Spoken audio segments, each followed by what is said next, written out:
While the Afrikaanse Handelsinstituut, or AHI, Chief Executive Christo has come out saying business in South Africa must stand up to the state. He joins me now to explain this comment. Mr. van der Rheede, such a pleasure to have you in. Thank you. Tell us about your concerns with the state. No, as business we are quite concerned about the state of the economy, low growth. We also see problems with Eskom in terms of delivery of electricity. We also see an implosion at local government level. We see lots of infighting amongst councillors, bringing municipalities to standstill. And then you see also implosion of infrastructure at local government level. So what we are saying is that government holds us accountable via all kinds of legislation, all kinds of regulations. So it's high time that we must stand up and hold government to account. You say, listen, you as government, you must clamp down on those officials that refuse to pay Eskom its bills. You must clamp down on Eskom that does not do what it's supposed to do. You must clamp down on yourself if in any way people are found guilty of not doing what they're supposed to do. Because we as taxpayers, as business, we pay taxes and we expect a return on that investment. It's strong statements that you have and probably being echoed across the private sector as a whole, but are your sentiments not falling on deaf ears or being met with aggression?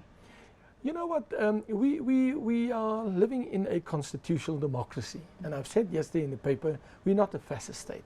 Why should we be scared to speak our mind?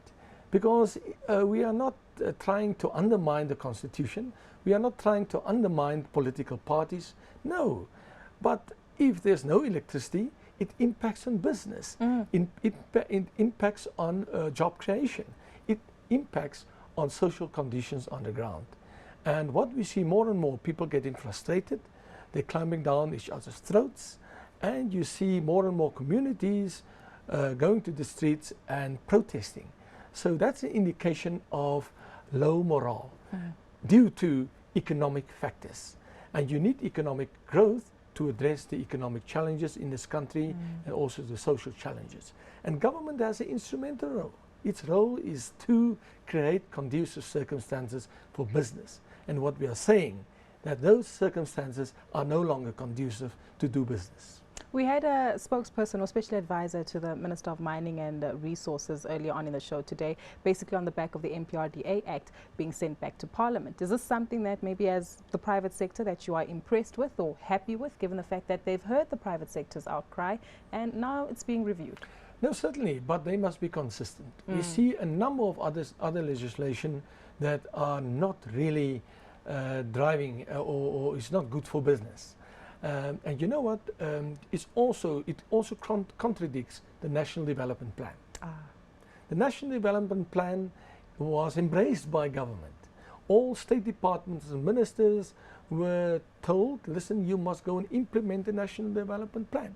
So let's address the factors that will undermine the outcomes of the National Development Plan, starting with policy, right? Because bad policy will lead to bad economic outcomes. Secondly, start with implementation. Ensure that those people who are responsible for implementation, that the right people are appointed. Why continuing to meddle and in the affairs of state-owned enterprises and with a clear political agenda? We are saying that state-owned enterprises have a clear mandate, and that mandate is to provide a service at the best possible price. That's the clear mandate. If state-owned enterprises do that, what will follow? Development will automatically follow. So clearly you're not impressed with Eskom right now? No, certainly not. You know what? Our economic problems, to a large extent, is self-inflicted. Right? If the right people were appointed at Eskom many years ago, if government listened to the advisors at Eskom, listen that we need more power generators, whatever, if they invested much more money, I think we would not have had all of these problems at this point in time. But what happened? Because there was political meddling within Eskom, saying, listen, you can't have any maintenance at this point in time because it's the World Cup. It's local elections. You must rather spend money on diesel, buying diesel to keep the lights on, you know. and then postponing maintenance. Now we sit with a massive, massive backlog. That will cost us billions of rands, right?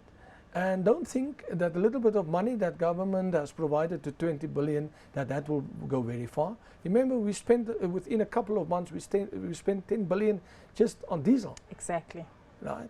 So yes, self-inflicted issues, and now we sit with another problem.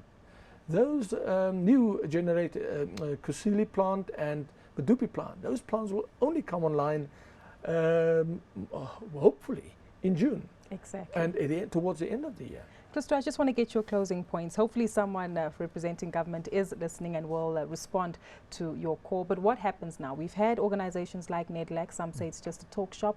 What happens? After the talking, surely there needs to be some kind of an implementation and unity in moving forward. There's mobilization amongst business. We're meeting with BLSA.